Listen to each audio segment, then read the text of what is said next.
A few months back, when Brandon was leaving to head toward Colorado, he felt called by God to go there, and we blessed him. One thing I love about our church is we want every church on planet Earth to win, right? That's something we believe in deeply. So when Darren Whitehead goes to Nashville, he's doing a great job there. We love that. When Shane goes to Denver, we love that. And Brandon joined him, and so, because we want every church to win. But that left us in a position of need, and we were praying, God, we need you. We need another worship leader. And God brought James Peak to us, for which we're very grateful. And in a few moments, you're going to hear his story. And you're going to see how his unique story fits our church at this unique time. So I'm grateful that God is a great need meter. And you'll find that to be true in your life. So anyway, you can take a seat and look at the screen.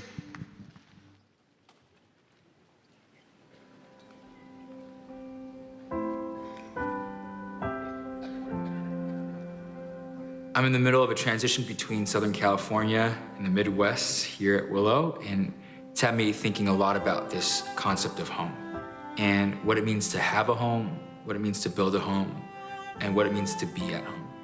I was born and raised in Southern California to immigrant parents who came here from Korea to pursue a better life and education for themselves, but also for their kids as well. Recently, my mom got asked a question, do you think it was hard for your son to grow up in two cultures? And she said yes. And her answer was so enlightening to me. She said, in Korean culture, the norm is to suppress your emotions because you don't want to show people your anger or your sadness because it's a sign of weakness. Only in certain spaces you're supposed to do that. And I was a creative, emotional kid growing up. And at school, it was like, you're creative and you're sensitive and it's amazing. And at home, because of cultural norms, there was a want for me to suppress those. Growing up, I'm kind of in this space between two worlds. There's a part of me that still wonders, have I experienced home? I found out at about third grade that I could sing. So I would sing at church and there would be this huge affirmation. This kid can sing. And I think that became a space that I wanted to be in often because I felt affirmed there. Because then I would take that skill to school, which was a different world, and I would sing there and I would get the same affirmation. So here was one space, right, in singing where it didn't matter that I was Korean, it didn't matter I was American, I could just sing. And I would get the same reaction from both worlds.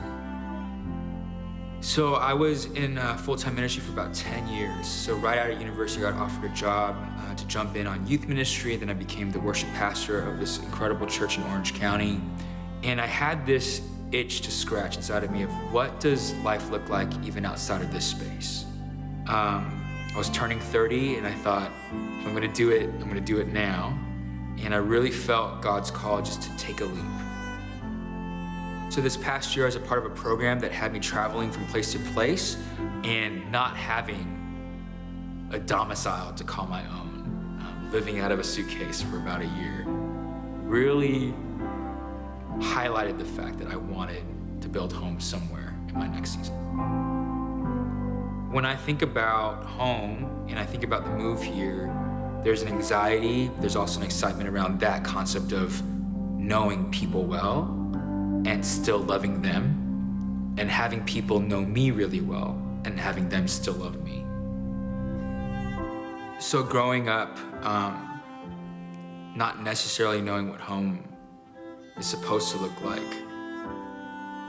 was this constant relationship with God. The home I find in him is that he fully knows me and he loves me anyway.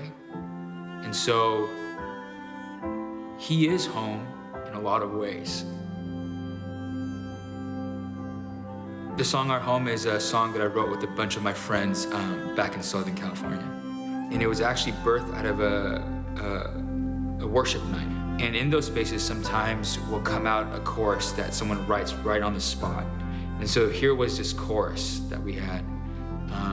What would it look like if we sat down and finished it out? And that's where the song came from.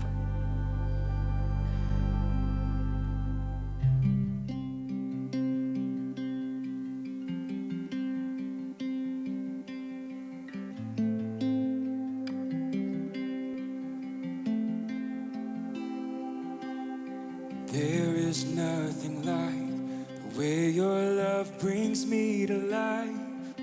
You illuminate my world with endless light. Walls come crashing down, I'm undone with glory sound. In a moment, time unguarded, I am free.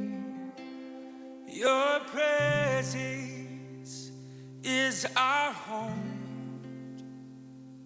Your presence is where we belong. Oh,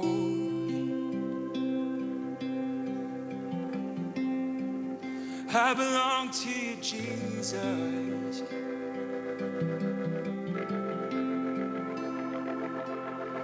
Always by my side, faithfulness none can deny. Unrelenting, never ceasing in your love. Walls come crashing down, I'm undone with glory sound. In a moment, time unguarded, I am free. Your presence is our home. Your presence is where we belong. Your presence is our home. Your presence is where we belong.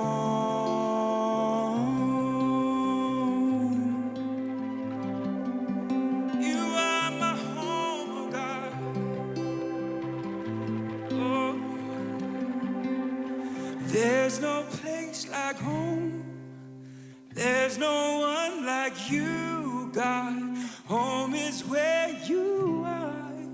In your presence we belong. There's no place like home. There's no one like you, God. Home is where you are. In your presence we belong. There's no place like home. There's no one like you, God. Home is where you are. In your presence we belong.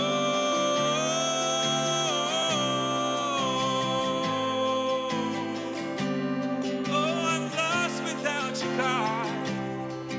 I need you. In your presence is our home.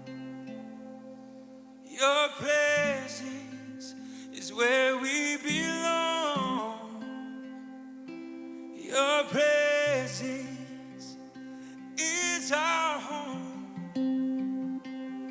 Your presence is where we belong.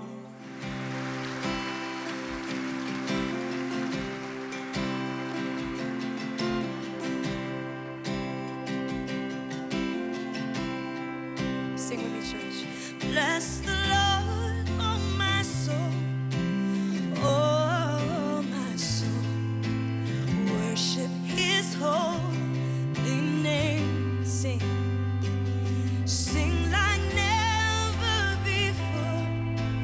Oh my soul, I worship Your holy name. Yes, it's rich in love.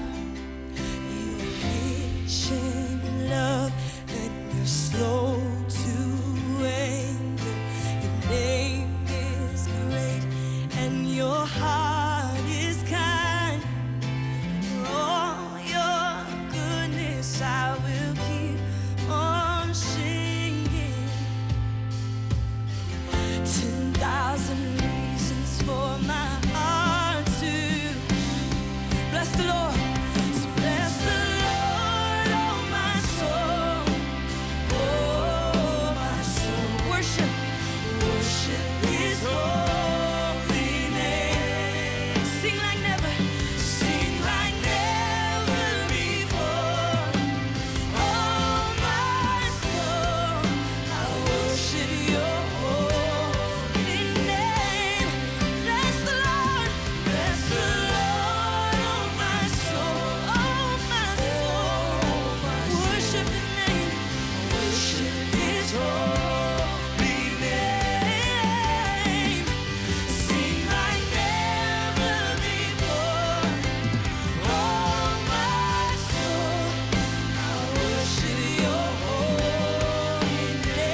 a series called Made for More, and this is a story about Paul writing his last letter to someone that is a dear son, a mentee of his. His name's Timothy. And Paul wants Timothy to know that he was made for this. He was made to live out the way that God intended him to live. But we're going to move into chapter 4, and we're going to dive in right away. And when we dive into chapter 4, I need you to understand that this is the beginning of a baton being passed from Paul to Timothy.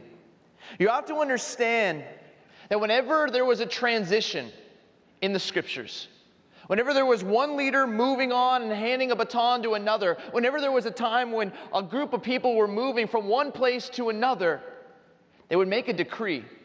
And whenever you made a decree, you needed to have 2 witnesses.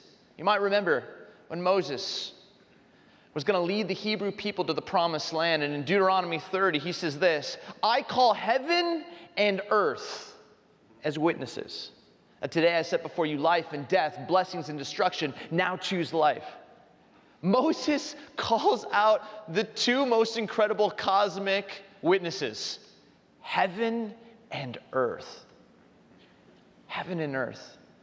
Well, Paul's going to call out some witnesses too. 2 Timothy 4, verse 1 says this, in the presence of God and of Christ Jesus, who will judge the living and the dead, and in view of his appearing and his kingdom, I give you this charge. Hey, Timothy, in view of God, the Almighty, the creator of all things, and in Christ Jesus, the Son of God, who will judge the living and the dead and everything in between, and who will appear again and set up his kingdom here on this earth, defeating evil once and for all, destroying it. I need you to know, in view of those 2 witnesses, I'm giving you this charge. If you have ancient Near East ears and you are hearing this, you're like, whoa, this is a big deal. This is serious. And I imagine that when Timothy read this and he heard this, there was something inside where the nerves started to just come over him. Because Paul's going to tell him, here's what I need you to do. Here's how I need you to live. And he says this in verse 2. Preach the word. Be prepared in season and out of season. Correct, rebuke, and encourage with great patience and careful instruction. He's telling Timothy, hey, I need you to continually tell your story. This message of grace and peace and redemption, don't stop telling it. And if you find people in Ephesus who are kind of on this mission drift, they've gotten outside the lens of the good news, your job is to correct them, to call them out, and to encourage those who are truly chasing after Jesus. But be patient with them. Shepherd them, guide them, pastor them with careful instruction. For the past few months, I've been just kind of walking my neighborhood, reading this book, 2 Timothy, over and over again, thinking about weekend messages that I get the chance to kind of speak to you. And I started reading these 2 verses, asking God, what is it that you all need to hear today? What is it in these 2 verses that needs to kind of rise to the surface so that you all can actually go to your everyday life and truly live a life that was made for more?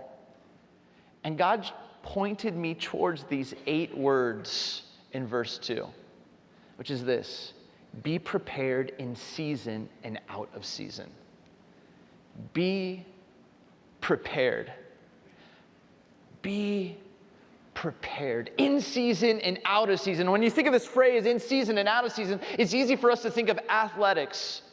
In season, out of season, but really what it means is when it's convenient and when it's not. When it's easy and when it's not. You need to be disciplined and to be prepared.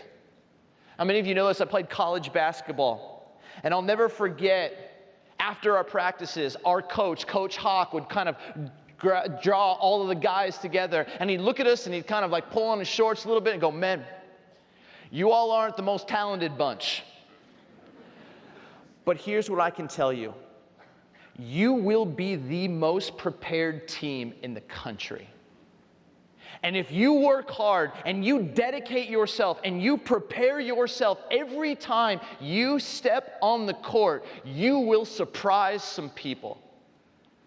And then he would say this line, and I can almost hear him say it.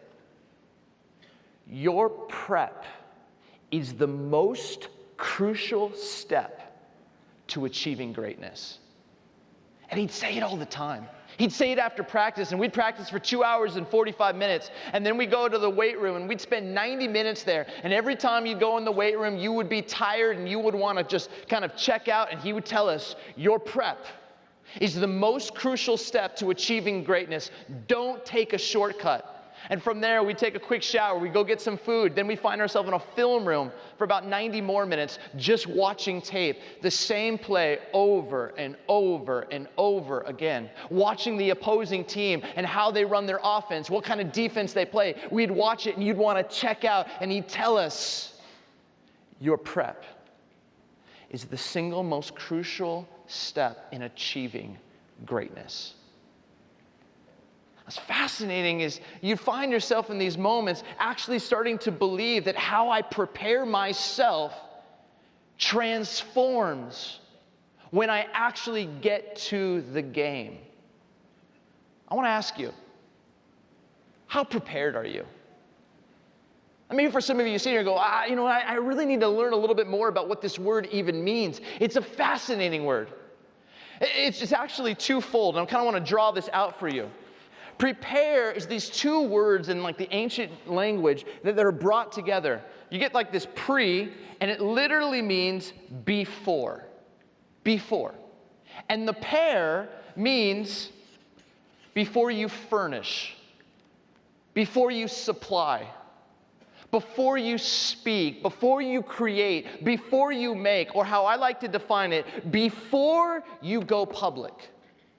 What preparation is this holy, sacred space that you choose to commit yourself to dive into before you ever go public. This is what nobody sees. This is you working, praying, leaning in, expectant, researching, diving in. This is all that before work, before anyone sees it. Quick question. How prepared are you? I think we all have seen people who take a stage or lead a staff meeting, who show up at home and they are not actually prepared. They're kind of just skimming the surface. They're in multiple places in their head and in their mind. You know that they have not done their homework and they are not actually here and they're not actually ready. And something inside you makes you feel, I'm just not valued.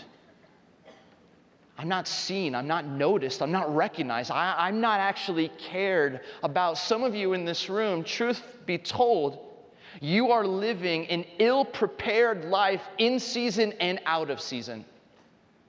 You are orienting your life where you just find yourself rushing through this process and showing up before the public, frantic, anxious, stressed, worried, tired, weary. And Paul doesn't want that for Timothy. And Paul doesn't want that for you. He begs you to be prepared in season and out of season. But I'm just curious. I'm curious why so many of us choose to live a life that's ill-prepared. And what I've begun to realize is we find ourselves driven by this ill-prepared kind of life because we've allowed fear to be greater than our calling. Some of you in this room, this space of preparation is controlled by fear. And you have this fear of failing. You have this fear that if you actually commit yourself to this project, to this relationship, to knowing your kids, to doing this work that God has entrusted to you in the marketplace or in your neighborhood or in your city, or even putting on display the unique spiritual gifts God has given you to lead in a small group or some capacity of this church, you have the sense that if I do it, I might fail. And so you allow fear to take up this holy space. Some of you, it's not the fear of failing, it's kind of the fear of letting other people down. And you've allowed certain people to almost be the loudest voices. And so you don't prep because all of your life is outside of this box trying to keep other people happy, and you found yourself into that people-pleasing mindset. And there's even a few of you who have fear that if you actually do this, you might just actually achieve greatness. And it scares you. It scares you. But friends, can I tell you, this place is holy, sacred ground. And how you spend this time is everything. For some of us, we look on the outside very busy. We live an ill-prepared life, but if anyone were to look at our life, we're so busy, but we're just scattered. We do a little over here, and a little over here, and a little over here, and a little over here. We just go, go, go, go, go. And our busyness has become greater than our actual productivity. We have more causes than cures than we're about. And we just keep going and going and going. I wonder, for many of you here who find yourself so stressed, so anxious, so kind of inner turmoil within, I wonder how many of you actually have been able to say, you know what? Here's only a few things that I'm going to try and move forward, that I'm going to commit myself to. I wonder for some of us if we're just so spread thin that everything inside of us is just saying, stop, please, stop, slow down. I talk with some of you, and some of you will tell me things like, Steve, I'd really like to really focus, but I just don't have the time. There are very few things that will trip me up, but that phrase does. Because here's the deal, we all have time. We all have time. There's 168 hours in a given week. Let's say you work 44 hours, and let's say you sleep 8 hours. 8 times 7, 56, plus 44, 100 hours. You have 68 hours at your disposal. Now, when you say, I don't have time, it's not true. What you're saying is, I don't have or value that this is actually a priority. It's okay if you say that. This isn't just a priority for me. But we have lived our lives where we don't have any sense of margin. And we just keep going and going, and we look busy, but we're not actually productive and moving our gifts forward. And friends, there's a dark side to an ill-prepared life, and here's what it is people find you to be deeply inconsistent. And underneath inconsistency is a lack of trust.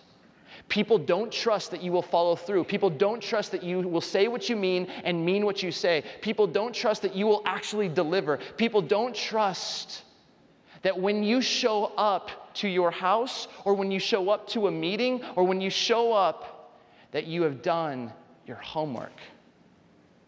And it's hard. It really, really is. Some of you find yourself rushing home from work. And you rush home from work and you get on the phone and you're trying on that drive home to finish every email under the sun and return every call under the sun. And you pull into the garage, you run inside, and your head is frantic. And then you're looking at your kids, but you're still in work mode. And then they miss you. They don't see you. And then you get frustrated at them because you know that you've done it again where you have showed up ill-prepared. Ill-prepared. And I wonder, there just has to be a better way. There's got to be a better picture that God would desire. There's got to be something where Paul would say, you know what, hey, this space matters so much. It's so sacred. It's so holy. How do we actually fight the resistance, overcome the fear, lean in, and actually see this space as crucial, not just for our own development, but also for the future development of the kingdom. I want to show you something. When you begin to think of this word, prepare, sure, I heard of it from like my basketball coach, and I had this sense of it, but it wasn't until I found myself sitting with Erwin McManus, Francis Chan, and Rob Bell 10 years ago in San Diego. We were sharing a meal. And Francis goes, hey, he picks up his Bible and he goes, hey, you guys ever had this moment?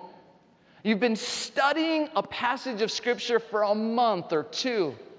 You've taken all of this notes, you've built an outline, and then you get up in front of your congregation, Bible open, and you're teaching and preaching when all of a sudden God whispers to you. And he whispers a story.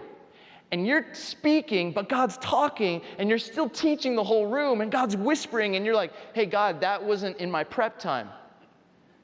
But there's this moment that happens where you actually begin to trust that whisper, and you say this story, and it takes the entire message to a new level.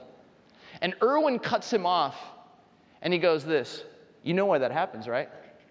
And Francis is like, I don't know.